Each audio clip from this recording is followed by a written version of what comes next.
This is Dave Meltzer with Entrepreneurs The Playbook, and I have Brent Bellm, CEO and Chairman of BigCommerce, here on The Playbook. Welcome, Brent. How are you? I'm great. Thanks for having me, David.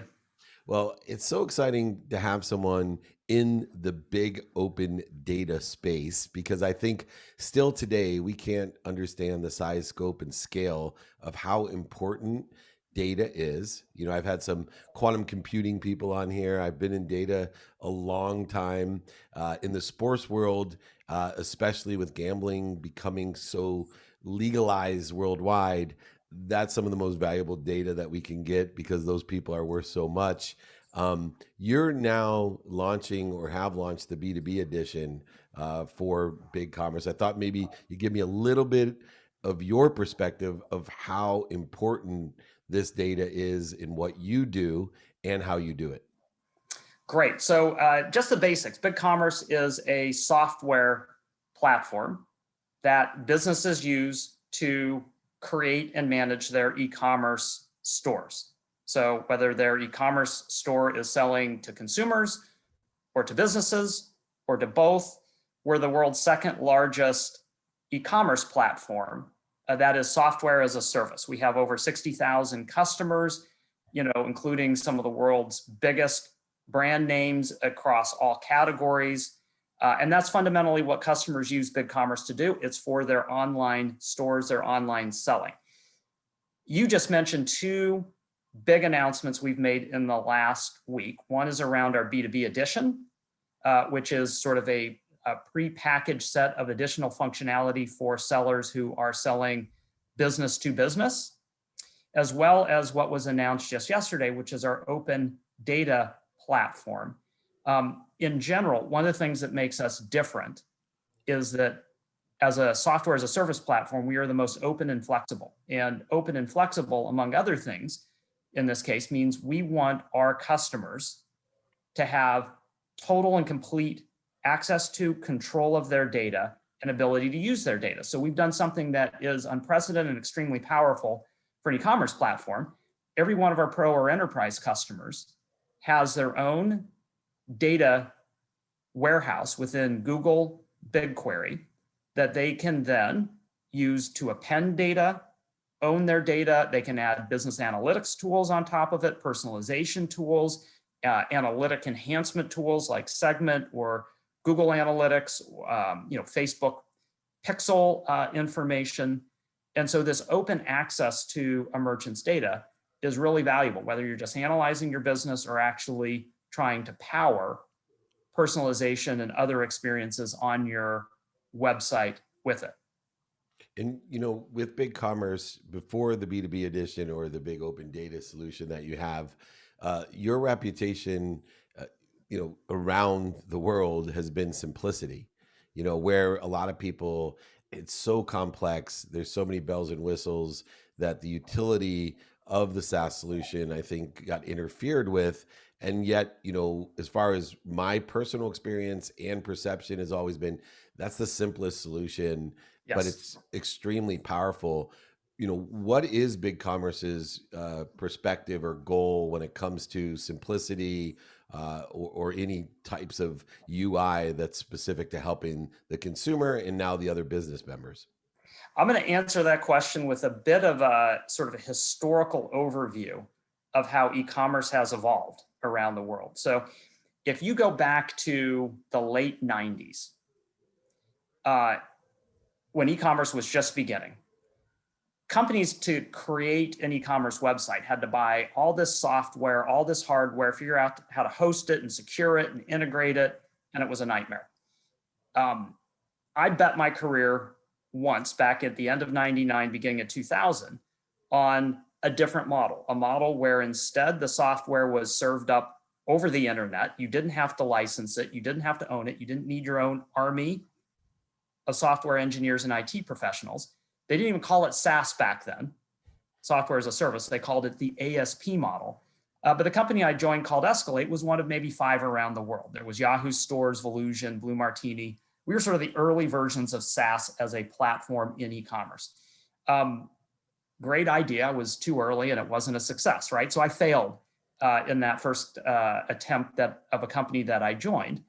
And then lo and behold, 15 years later, I got a headhunter call to come in and take over for the founders of BigCommerce. And this is 2015. So imagine, me as a CEO going into a company that has 500 competitors around the world. We're late to market. Yes, we've risen to number 2 in the world as a software as a service platform, but we are 5 years behind Shopify, our top competitor, who was doing the exact same thing as us. We were both focused on small business, trying to make it so easy that somebody could come in and start a store in an hour or 2, right? We were doing the exact same thing. And I said to everybody, hey, congrats, you rose to number 2 in the world. The bad news is that number 1 had a 5-year head start. They just IPO'd, and we're not going to catch them doing the exact same thing. So this now comes into the sort of the entrepreneur's playbook. What do you do when you've already lost in your core business and you're in a super competitive industry? Well, the good news is I knew what to do. And that was, I had a lot of experience. I was at eBay, PayPal when they were buying Magento. And I said, it makes no sense that in the year 2015, the world's largest platform in the mid-market and large enterprise, Magento, is licensed software. Because licensed software basically says the company has to buy the software and with engineering talent, secure it, manage it, version it, upgrade it, integrate it, do all those things that are super hard. I said, that needs to be displaced. It is time for SaaS, not just to compete for small business, but to bring the performance and the ease of use advantages into the mid-market and into the world's largest enterprises. So we shifted our target customer from a small business to the mid-market and large enterprise. And this is textbook disruptive innovation. If you go back and read the original books from Clay Christensen, who coined the term, I got lucky. When I was in business school in 1997, I took his class. This is before his book was published, before he became famous. But all of the cases in the class became chapters in his book.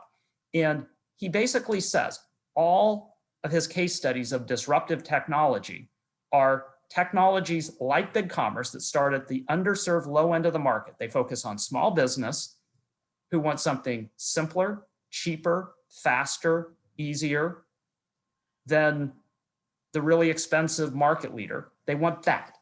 And so you start there, you gain scale, and then you become disruptive if you choose to extend up market. If you choose to say, now I'm going to add some performance and go to the mid-market and see if the mid-market wants something simpler, faster, cheaper, and easier than whoever the market leader is. Well, the market leader was Magento in the mid-market. And so we went after Magento. And now we're going after even, the Oracles and the SAPs of the world, the Salesforces of the world at the highest end of the market. It is textbook disruptive innovation is the playbook that we are running. And we think it's exactly what the world needs. The benefits of speed, performance, simplicity, low cost to make e-commerce easy and successful. And what impact does that have on the professional services business, the consultative services that, a lot of times make these old legacy platforms, so expensive, but also so inherently ingrained in, our Fortune 500 businesses and Fortune 1000, the larger enterprises, that it seems to be a socialization even more than it is a necessity. Yeah. So for our small businesses, 80% of them self-serve. They never need outside assistance. They create their own store using our interactive tools. For our enterprise customers, it's the opposite. 80% still will use an outside digital agency for some version of strategy, design, systems integration, implementation. 80% still use that. The challenge for those agencies is that if the customer was deploying on-premise software like Magento, the time and the fees would be 5 times as high as they would be with, maybe not 5, somewhere between 2 to 5 times as high as it would be with BigCommerce. And so they make less money. However, 5 years ago, they said, okay, so a lot of them would say, I'm going to try to defend my expensive on-premise software deployment business, but then they kept losing all the deals. The merchants said, I don't want on-premise software. I don't want to pay 2 to 5x. I don't want to be burdened with all this owned licensed software. And so one by one over time, they realize, okay, it's not just the future of SaaS, the present of SaaS. And at least I've got to diversify. I've got to be able to serve a customer, whether they want on-premise software or they want SaaS. So they've almost all migrated. And that's even true if you go up to the very, very highest rung on the ladder. You know, the highest rung on the ladder is going to be companies like Accenture and Deloitte and E&Y, you know, WPP, EPM, companies that once upon a time, maybe their business was entirely on-premise software implementation. You know, they all themselves now know the present and the future is primarily SaaS. And so they will serve both. They'll make less on an implementation like us, but the same amount per hour of work. They just have to do more business. Right. And I think it was interesting that you mentioned Salesforce up there with Oracle and SAP, working in the middleware space in the mid 90s up in the Silicon Valley, and Benioff, just launching Salesforce as one of the first SFAs that wasn't, the old license system of on-premise software, and mobilizing it. It's interesting. You can see where BigCommerce and that relationship with the big four and the big consulting firms and even the mid-market consulting firms, that they'll just figure out how still to generate the revenue that they need just in a different manner. Well, Salesforce, I'll just say, and credit to them, they are a great example of disruptive technology. They're just like us in the sense that their core sales professional management offering, which is SaaS, like my company Escalate used that back in 99, 2000 when Salesforce.com was brand new. We had a quota carrying team of 6 people and we used it. Now the biggest companies in the world are using Salesforce to manage their Salesforce, but so are small ones just starting out. Classic disruptive technology, simpler, faster, and easier, starting at the low end, and then they scale up over time. Yeah, that's exactly what I saw in what you were describing. Now, the pandemic itself has its positives and negatives on impacting companies like yours. What helped you get through the pandemic at BigCommerce? Because you definitely, had the still extraordinary growth throughout the pandemic. Talk about a crazy roller coaster. When the pandemic hit, we were only about 6 weeks away from a planned IPO. So you go back to March 11th when it was declared last year. We were targeting our IPO on April 23rd. We were that close. We hadn't publicly flipped yet, but we were, days away from it. All of a sudden, it looks like the world's ending. IPO window closes. Our investors and board are panicking about their portfolios in general. We, of course, don't know any better than any other company how this whole thing is going to impact our customers and our business and how we run it. We even sort of panicked and said, okay, there's an offer on the table to buy us. Why don't we enter an LOI to do that? It was only a week or two as we started to see the numbers and we realized, hey, this pandemic thing's good for e-commerce. Our customers' businesses are skyrocketing. New businesses are flooding in the door. If we were a good enough company to IPO before a pandemic, we look 2 to 3 times as good right now. So long story short is the sale of the company didn't happen.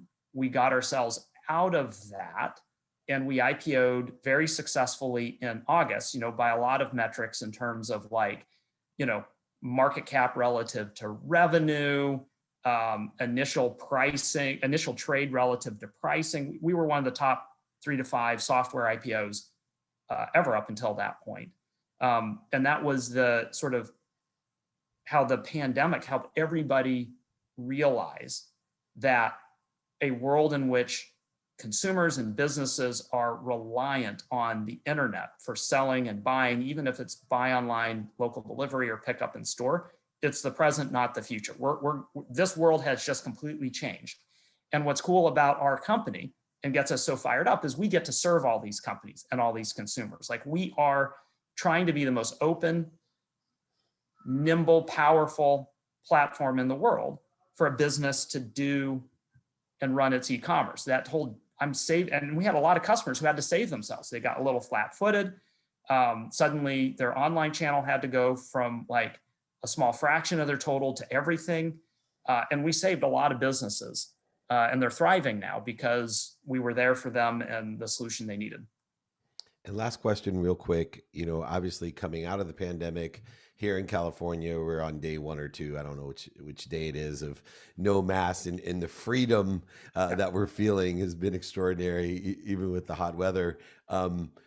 There seems to be an outlook of freedom that BigCommerce provides, and I use that word very calculated in knowing SaaS solutions and understanding e-commerce and understanding the pandemic, where it strengthened your business and and where it put it at jeopardy. Where is your outlook on the freedom that BigCommerce is going to provide moving forward for the future? I love that analogy to freedom. And yes, I was in my first business trip in a year was to California like 2 weeks ago, before the formal opening, but it was all starting to happen. I love that. We believe that one of the most essential components of freedom going forward is the liberation for consumers and businesses to be able to purchase whatever they want from their home, even if it's for local delivery, for local pickup. And it's that integration of the online and the offline world whereas pre-pandemic, it was more than 80% offline. And what you could do online wasn't connected to it. You couldn't actually go to a website and see what items were in stock in the local store for that. And so we're bringing all of that together for our customers who have physical world points of sale in addition to online websites. We're helping those integrate. We're enabling the buy online, pick up in store. And so there's far more freedom in terms of your purchasing options today, assuming you're using a platform like BigCommerce, than what existed before the pandemic. Yeah, no, I can see just huge opportunity for everyone utilizing BigCommerce, and I think that's what makes it so nice. It's an empowering SaaS solution that sits by my motto of making a lot of money to help a lot of people and have a lot of fun with that integration of the traditional business with the e-commerce business, and we can see that amalgamation taking place. Just such an extraordinary story, such an extraordinary business, especially considering the pandemic. And I can just imagine from April until the IPO, how much fun that roller coaster was with all the experience you've had with HomeAway and PayPal and, the Ivy League education that you received. Even through all of those experiences and extraordinary education, you were probably sitting there like me going, wow, nobody ever prepared me for this one in my wildest dreams. But you know what? When you're a dreamer and someone who can actualize those dreams, sometimes extraordinary change creates extraordinary opportunity, which you've been able to take advantage of. Brent Bellm, CEO and Chairman of BigCommerce. Thank you so much